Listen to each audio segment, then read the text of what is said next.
Hello everyone. આજે શ્વસન NEET લેક્ચરનો છેલ્લો ટોપિક. આજે ચેપ્ટર પૂરું થઈ જશે. વાત કરીએ આપણે કોષીય શ્વસન પર અસર કરતા પરિબળોની. કોષીય શ્વસન પર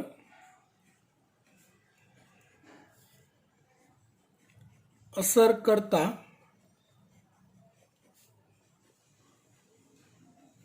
પરિબળો.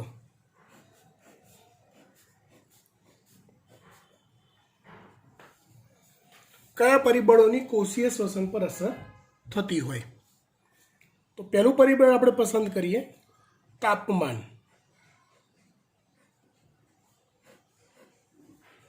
કોષોની અંદર થતું જે શ્વસન, મતલબ ગ્લાયકોલિસિસ, ક્રેબ્સ ચક્ર, ઓક્સિડેટિવ ફોસ્ફોરીકરણ, આ બધી જે પ્રક્રિયાઓ છે એના માટે અનુકૂલિત તાપમાન 20 થી 35 અંશ સેલ્સિયસ જેટલું હોય છે.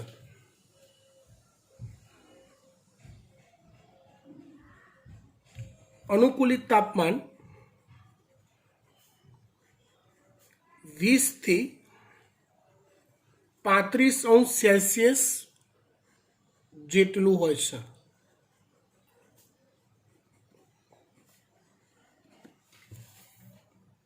મેક્સિમમ 45 અંશ સેલ્સિયસ સુધી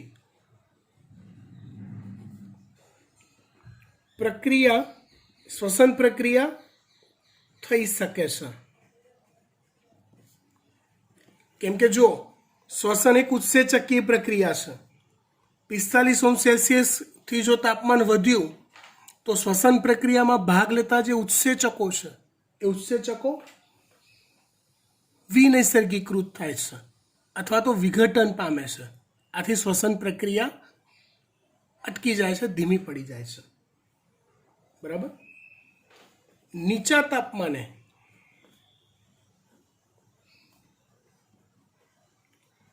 તાપમાને ઉત્સેચકો નિષ્ક્રિય થઈ જાય છે. શ્વસન પ્રક્રિયામાં ભાગ લેતા ઉત્સેચકો નીચા તાપમાને નિષ્ક્રિય થઈ જાય છે અને આથી નીચા તાપમાને પણ શ્વસન દર નીચો હોય છે. આથી નીચા તાપમાને શ્વસન દર નીચો હોય છે.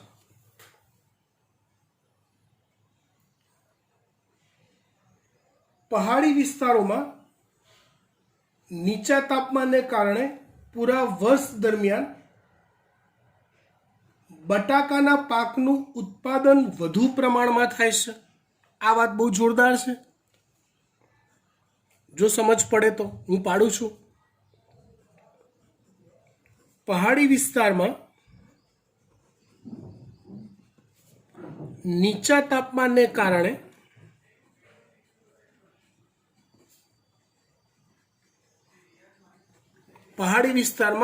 તાપમાનને કારણે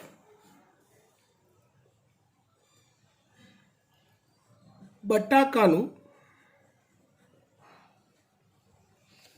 ઉત્પાદન ખૂબ સારું રહેશે. આ મુદ્દો હું ખાસ સમજાવું છું, ધ્યાન આપજો. આ મુદ્દો આમાં જુઓ, કોઈ પણ પાક લઈએ જેને આપણે વનસ્પતિ જ છે એવું માની લઈએ, અને વનસ્પતિ જ હોય છે, માનવાની ક્યાં વાત છે. હવે શ્વસન, તો શ્વસન એવી વસ્તુ છે કે જેમાં ગ્લુકોઝ અથવા ખોરાક વપરાય છે. પ્રકાશ સંશ્લેષણ એવી પ્રક્રિયા છે કે જેમાં ગ્લુકોઝ અથવા ખોરાક ઉત્પન્ન થાય છે લીલી વનસ્પતિ આ બંને પ્રક્રિયાઓ કરે છે, ખોરાક ઉત્પન્ન પણ કરે છે અને શ્વસન ક્રિયા દ્વારા એ ખોરાક વાપરે પણ છે. કોઈ પણ પાક લો ને, કોઈ પણ વનસ્પતિ, એ વનસ્પતિનું ઉત્પાદન એટલે શું? તમે ખેતી ઉદ્યોગ કરો છો તો તમને શેનાથી મતલબ હોય? વનસ્પતિનો ગ્રોથ થયા પછી અંતે જે તમને પાક મળે, જે ઉત્પાદન મળે, એનાથી તમને નિસ્બત હોય. એ ઉત્પાદન જો તમને સારું મળે છે તો બેસ્ટ, નથી સારું મળતું તો ખરાબ. આપણે આ સાયકોલોજીથી ચાલતા હોઈએ છીએ. ખરું કે ખોટું? હે, ખરું ને? ઓકે. તો વનસ્પતિનું ઉત્પાદન એટલે શું? તો કે વનસ્પતિ એ ઉત્પાદન કયા બેઝથી મળે એ સમજો. તો કે પ્રકાશ સંશ્લેષણ દ્વારા એના દ્વારા ઉત્પન્ન થતો ખોરાક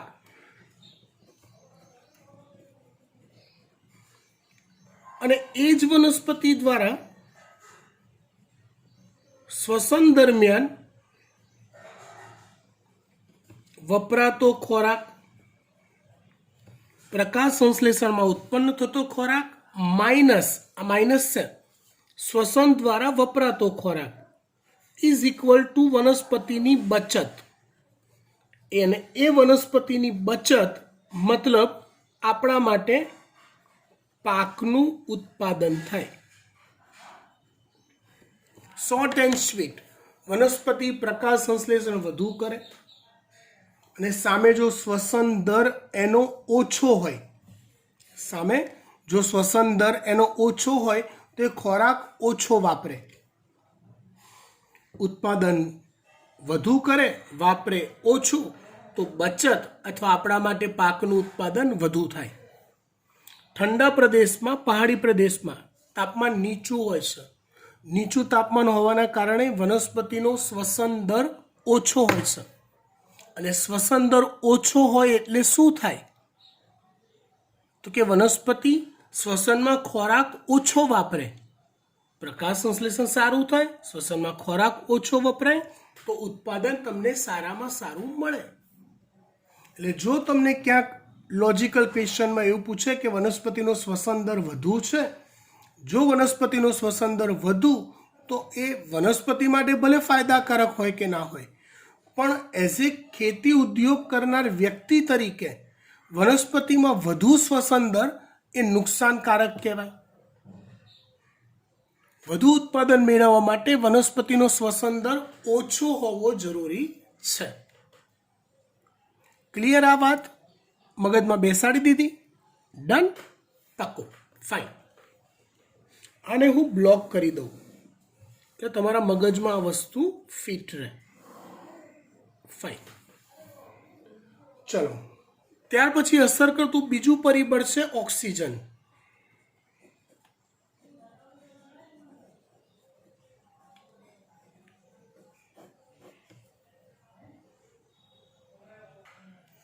જો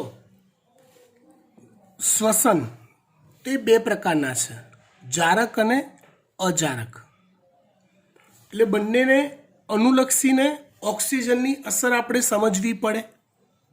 બંનેને અનુલક્ષીને ઓક્સિજનની અસર સમજવી પડે. ધારો કે હું જારક શ્વસનની વાત કરું છું,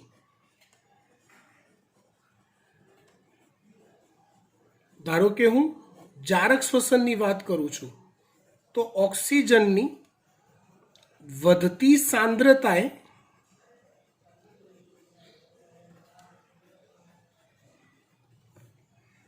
જારક શ્વસનનો દર વધે છે.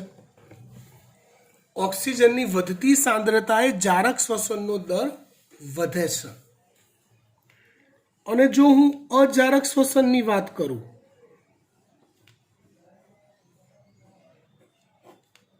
તો ઓક્સિજનની વધતી સાંદ્રતાએ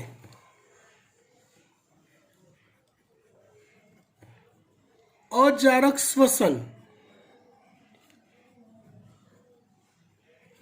અવરોધાય છે, જેને પાશ્ચરની અસર કહેવાય છે.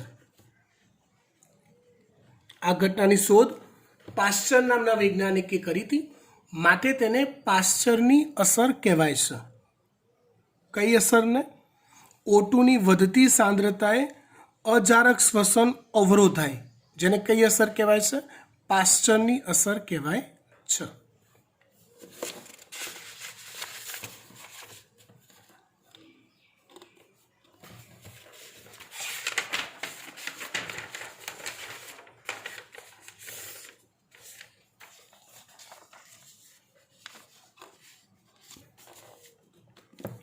એક નવો શબ્દ સમજવાનો છે ઓક્સિજનની અસરમાં, વિલોપન બિંદુ.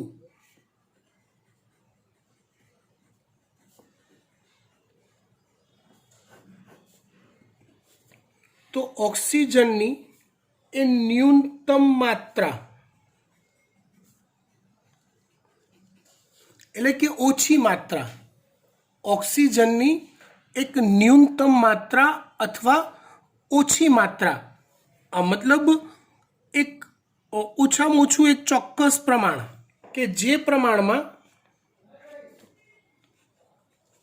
O2ની ન્યૂનતમ માત્રાએ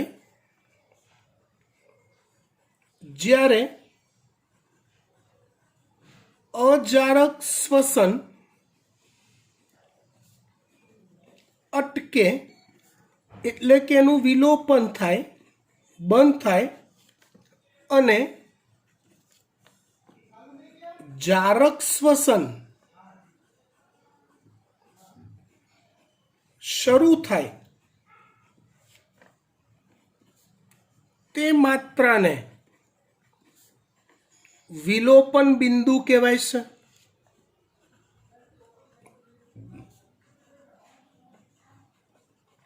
હું સમજાવું, એક વાત મગજમાં ઠસાઈ દો. સજીવો બે પ્રકારના હોય, જારક શ્વસન કરતા અને અજારક શ્વસન કરતા. હવે જે સજીવો પરમેનન્ટલી અજારક શ્વસન કરે છે એ આજીવન ક્યારેય જારક શ્વસન નહીં કરે, કેમ કે જારક શ્વસન કરવા માટેની ફેસિલિટી એના કોષોમાં છે જ નહીં. અજારક શ્વસન કરતા સજીવો કાયમ અજારક શ્વસન જ કરશે. હું હાલ જે સમજાઈ રહ્યો છું એ આ વિલોપન બિંદુ માટે સમજાઈ રહ્યો છું. જો અજારક શ્વસન કરતા સજીવો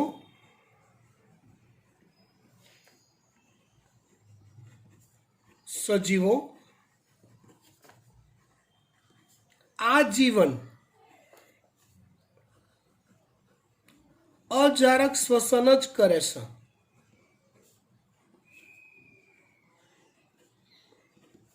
જારક શ્વસન કરવા માટેની ફેસિલિટી મતલબ ઉત્સેચકો, અંગિકાઓ એના કોષોમાં હોતી જ નથી.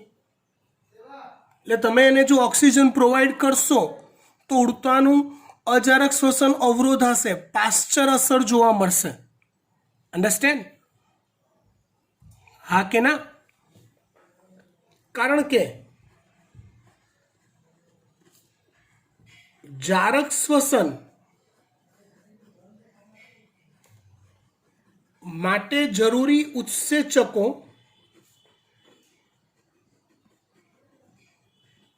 તેમજ અંગિકાઓ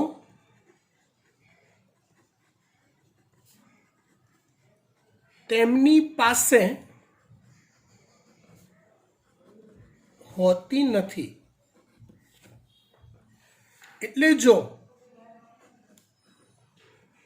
O2નું પ્રમાણ વધે છે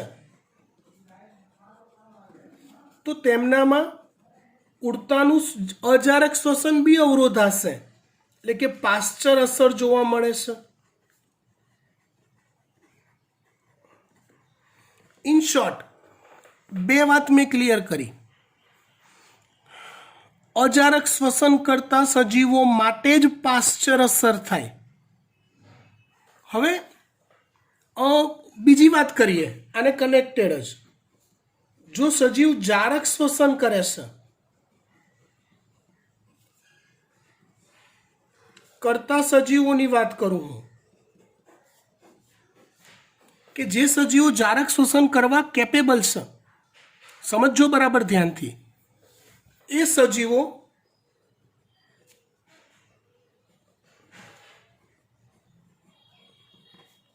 એ જારક અને અજારક બંને પ્રકારના શ્વસન દર્શાવે છે.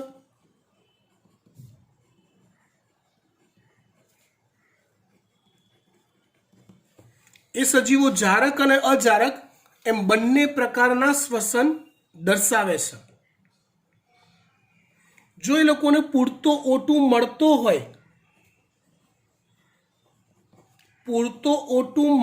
હોય, તો તે જારક શ્વસન કરે છે, એની જરૂરિયાત મુજબ O2 મળતો હોય તો. પણ O2 નો અભાવ હોય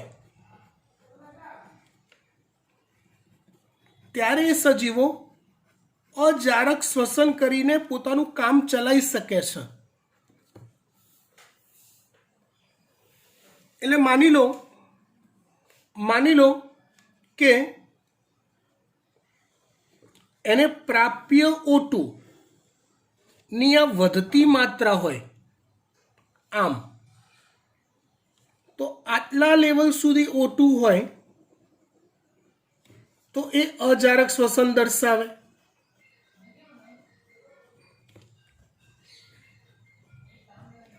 એના પછી O2 વધ્યો તો એ જારક શ્વસન દર્શાવતા હોય.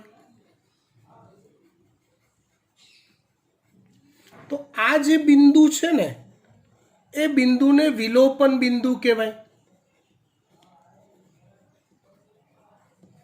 કે એ બાકી O2 નું પ્રમાણ જેમ જેમ વધતું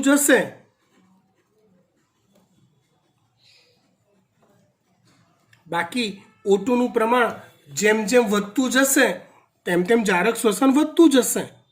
પણ એક એવું બિંદુ, એક એવું O2 ની ન્યૂનતમ માત્રા કે જે માત્રાએ અજારક શ્વસન અટકીને જારક શ્વસન શરૂ થાય એને વિલોપન બિંદુ કહેવાય.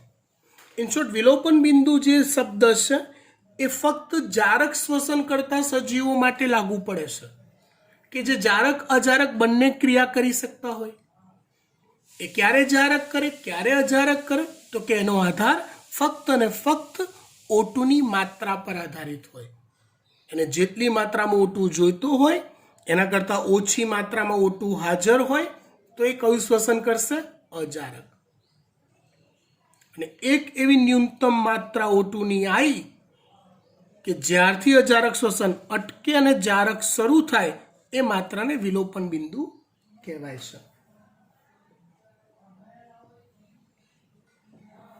બરાબર. એવો એક બીજો શબ્દ છે સંક્રમણ બિંદુ. એ તરત ખબર પડી જશે.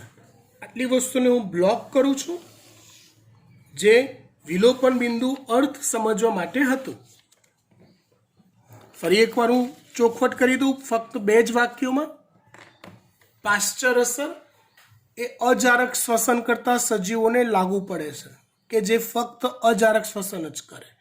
એવા સજીવોમાં જ્યારે આસપાસ O2 નું માત્રા જો વધારવામાં આવે તો આમે બાપડો જારક શ્વસન કરવા કેપેબલ નથી, તો એમાં અજારક શ્વસન બી અવરોધાય છે, જેને પાશ્ચર અસર કહેવાય. વિલોપન બિંદુ શબ્દ એ જારક શ્વસન કરતા સજીવોને લાગુ પડે.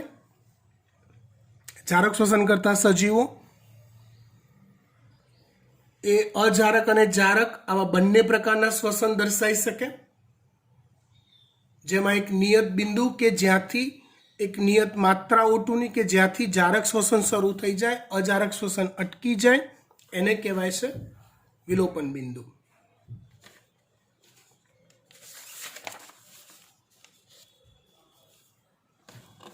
ત્યાર પછી એક બીજો શબ્દ આવે છે જેને આપણે કહીએ છીએ સંક્રમણ બિંદુ.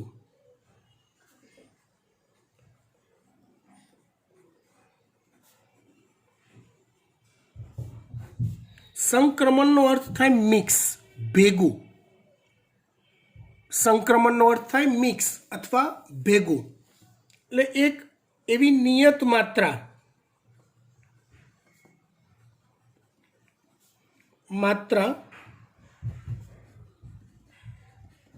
O2 ની કે જ્યારે સજીવમાં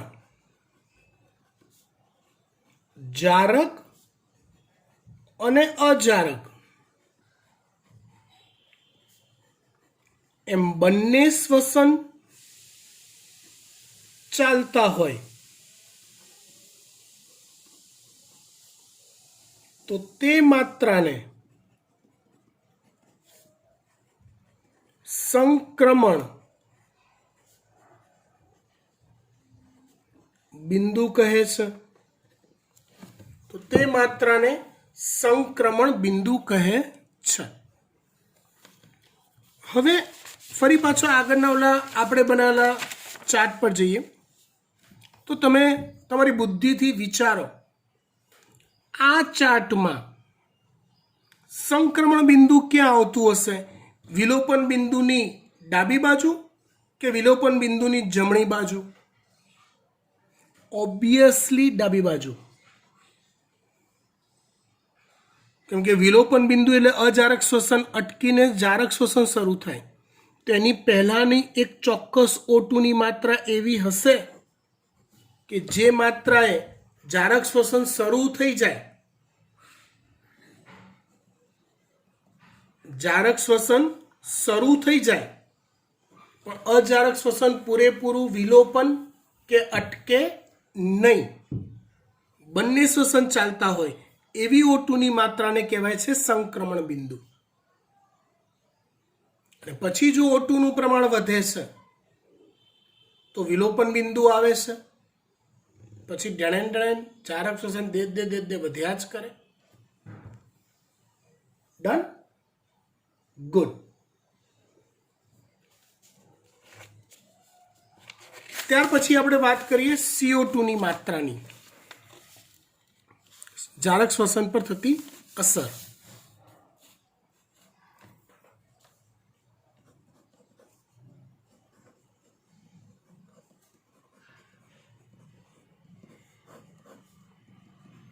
તો જો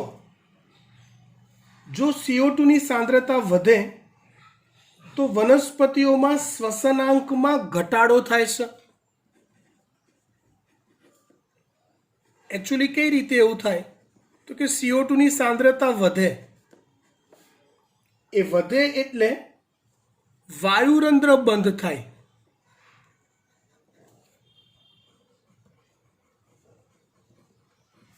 વાયુરંધ્ર બંધ થાય એટલે O2 ની પ્રાપ્તિ ઘટી જાય, O2 ની પ્રાપ્તિ ઘટી જાય અને એટલે શ્વસનાંક ઘટે છે. હવે શ્વસનાંક એટલે શું તો એક આખી થિયરી છે જે હમણાં આપણે આગળ જોઈએ છે. ત્યાર પછી ચોથું પરિબળ લઈએ ક્ષાર.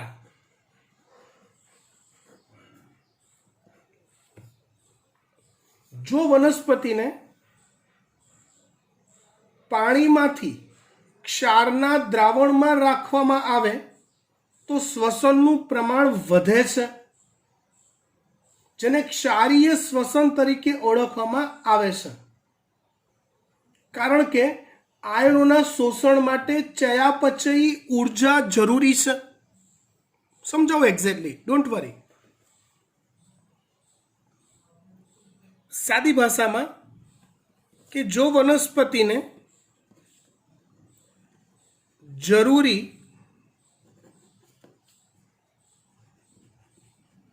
ક્ષારવાળી વધુ માત્રા હોય ધરાવતા પાણીમાં જો રાખવામાં આવે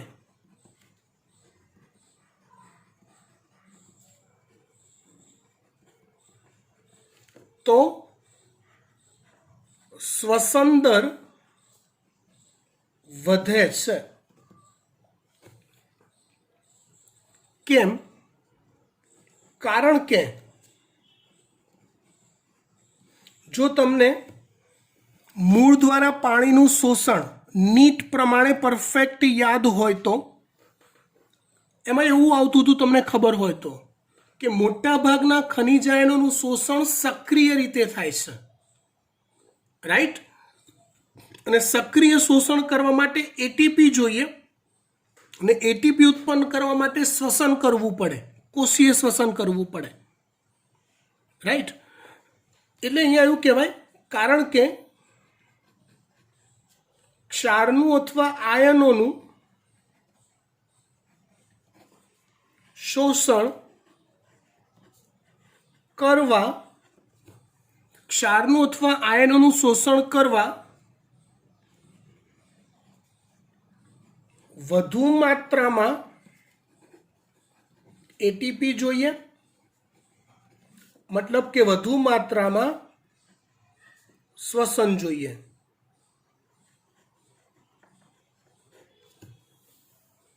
એટલે શ્વસન દર વધે જો ક્ષાર વધુ હોય તો. ચલો આના પરથી તમારું લોજિક થોડુંક વધારે ક્લિયર કરાવું. આપણે જો ખેડૂત છીએ ને આપણે ઉત્પાદન પર વિચારી રહ્યા છીએ, તો વધુ ઉત્પાદન ક્યારે થાય?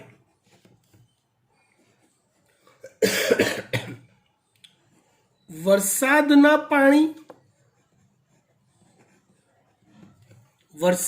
પાણીમાં જો ઉછેર થાય તો, કે બોરના પાણીમાં ઉછેર થાય તો? વિચારો, 2 મિનિટ વિચારો, પછી હું તમને જવાબ આપું. આઈ થિંક તમે પરફેક્ટ વિચારશો. પરફેક્ટ એટલા માટે વિચારશો કે તમે પ્રેક્ટિકલ વિચારશો કે સાલું વરસાદ જો સારો થાય તો બોરનું પાણી ઓછું આપવું પડે કે ના આપવું પડે, તો ઉત્પાદન વધુ સારું થશે. વરસાદ ઓછો છે નથી તો ઉત્પાદન ઓછું થશે, ભલે બોરનું પાણી તમે આપો. રીઝન સાયન્ટિફિકલી તમને કહું, બોરનું પાણી તમે જે ઉપયોગમાં લે છો એ ઓબ્વિયસલી વરસાદના પાણી કરતાં વધુ ક્ષાર ધરાવતું હોય છે, અને વધુ ક્ષાર ધરાવતું પાણી હોય એટલે શ્વસન વધુ થાય છે, અને ઉત્પાદન ક્ષમતા જે છે એનો આધાર શેના પર છે? આગળ આપણે જોયું એ પ્રમાણે જેટલો શ્વસન દર ઓછો એટલું ઉત્પાદન વધુ થાય. સિમ્પલ. આ લોજિક ક્લિયર હોવું જોઈએ, કેમ કે આવા પ્રશ્નો પરીક્ષામાં પૂછવાની શક્યતા છે. તમે ગોખી કાઢેલું હશે તો એમાંથી આવડશે, પણ અમુક પ્રશ્નો તમારા ડેવલપ થયેલા લોજિક પર આધારિત હશે, જેનો ઉલ્લેખ ક્યાંય કોઈ ચોપડીમાં નહીં હોય, જેનો ઉલ્લેખ ખાલી ને ખાલી તમારા મગજમાં લોજિકલી ડેવલપ થયેલો હોવો જોઈએ. અન્ડરસ્ટેન્ડ? ફાઇન. ત્યાર પછી વાત કરીએ આપણે અંતઃસ્ત્રાવોની.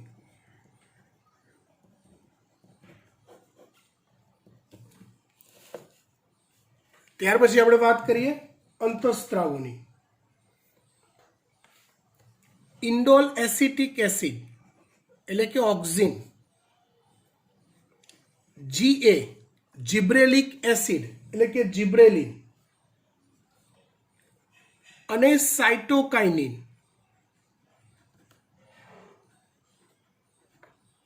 આ 3 અંતઃસ્ત્રાવો જે વનસ્પતિના છે એ વનસ્પતિના શ્વસન દરમાં વધારો કરે છે. વનસ્પતિના શ્વસનના દરમાં વધારો કરે છે.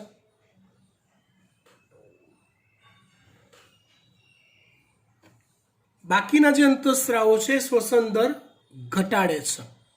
ઇથિલિન, એબ્સિસિક એસિડ એ બંને.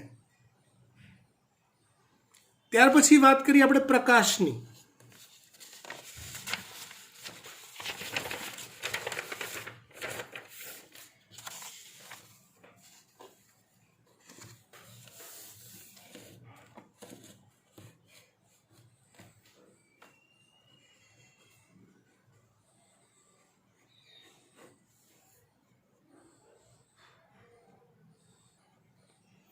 આમ તો પ્રકાશની તીવ્રતા આપણે એવું વિચારીએ કે પ્રકાશ સંશ્લેષણ વધે, ખરું કે ખોટું?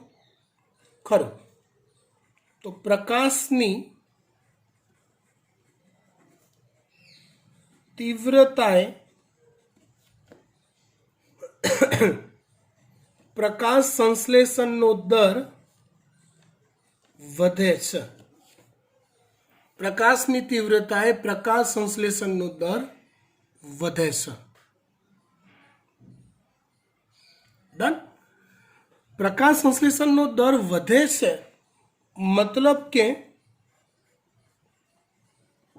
ગ્લુકોઝનું ઉત્પાદન વધે છે અને ગ્લુકોઝ એ શ્વસનનો એક પ્રક્રિયક છે.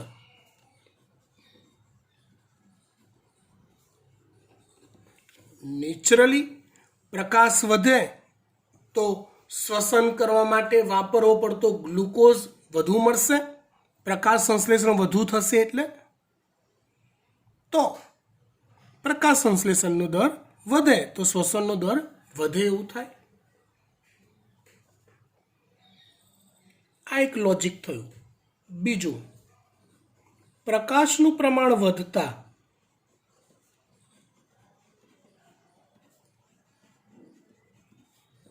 તાપમાન વધે છે અને જો તાપમાન વધે તો પ્રકાશ સંશ્લેષણ સારું થાય છે, શ્વસન સારું થાય છે.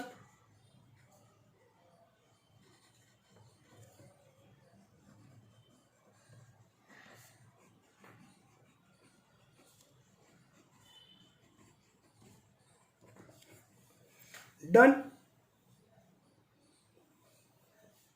ત્યાર પછી વાત કરીએ આપણે કોઈ વનસ્પતિને થયેલી ઈજા કે કોઈ રોગ અને ઘા પડ્યો હોય તો આવા સંજોગોમાં રિકવરી કરવી પડે. રિકવરી કરવી પડે એટલે શ્વસન દર વધારવો પડે. તો જ્યારે કોઈ રોગ થયો હોય તો એની સામે શરીરે ફાઇટ આપવી પડે. ઈજા થઈ હોય, ઘા પડ્યો હોય તો એને રિકવર કરવા બોડીએ ફાઇટ આપવી પડે અને એના માટે એટીપી વધુ જોઈશે, નવા કોષોનું ઉત્પાદન વધુ જોઈશે અને માટે શ્વસન દર વધે અને ઉત્પાદન, પ્રકાશ સંશ્લેષણનું ઉત્પાદન, ખોરાક ઉત્પાદન, પાક ઉત્પાદન ઘટે. ડન. એટલે ઈજા, કોઈ રોગ કે ઘા પડ્યો હોય ત્યારે શ્વસન દર વધે છે.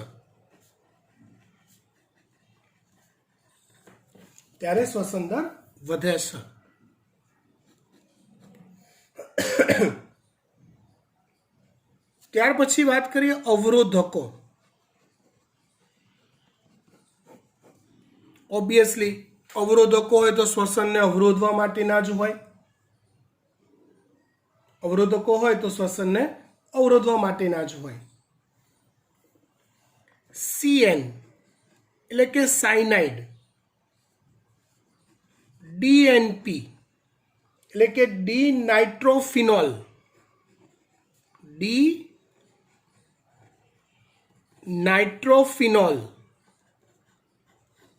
CN cyanide, DNP dinitrophenol, CO carbon monoxide, રેટિનોન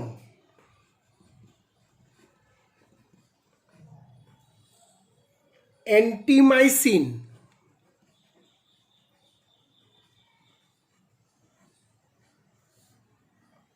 એમાઇટલ,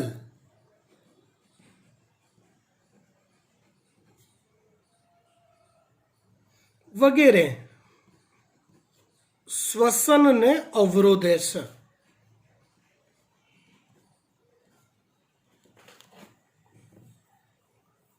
ત્યાર પછી વાત કરીએ ઉંમરની, એજ આયુષ્ય.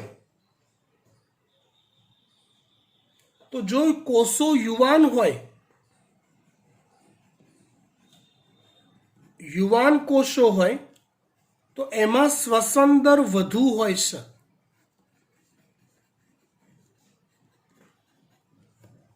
એટલે તમે વનસ્પતિ કોષોમાં વિચારવા જાઓ, તમને એવું લોજિક પૂછે કે વનસ્પતિ દેહમાં કયા કોષોમાં, કયા ભાગોમાં શ્વસન દર વધુ જોવા મળે, તો જવાબ આવશે અગ્રીય વર્ધનશીલ પેશી.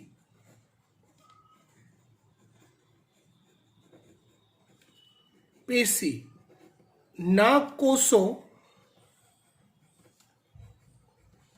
સૌથી તાજા હોય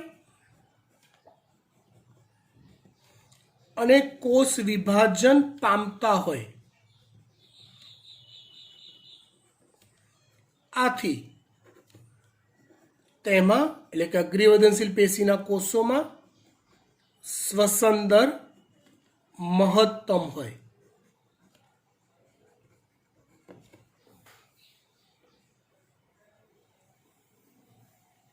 ત્યાર પછી વાત કરીએ આપણે પાણીની.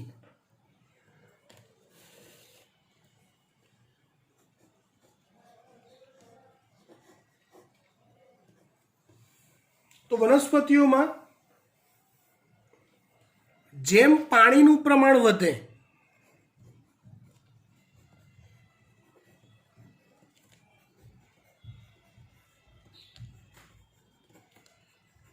તેમ શ્વસન દર વધે છે. જેમ પાણીનું પ્રમાણ વધે છે તેમ શ્વસન દર વધે છે. તમે વિચારો, ચલો બીજ, તો બીજમાં શ્વસન દર સૌથી ઓછો હોય છે કેમ કે એમાં પાણી ઓછું હોય છે. અને જેવું બીજને પાણી મળવાનું શરૂ થાય, બીજ પાણીનું અંતઃચૂષણ કરવાનું શરૂ કરે એટલે ઓટોમેટિક એનો શ્વસન દર વધી જાય છે અને બીજાંકુરણની પ્રક્રિયાની શરૂઆત થાય છે. ડન. હજી આમ તો એવું વિચાર્યું હતું કે આજે પૂરક આંક અને શ્વસનાંક આવા બે બીજા કન્સેપ્ટ છે આજે પૂરા કરી દઈશું. આઈ ડોન્ટ થિંક કે પૂરા થાય, કેમ કે એમાં બી ઘણું ખરું ડીપમાં સમજવાનું આવશે. એટલે નેક્સ્ટ લેક્ચરમાં આપણે આ ચેપ્ટર પૂરું કરીશું. આજે આટલે સુધી રાખીએ છીએ. Thank you so much.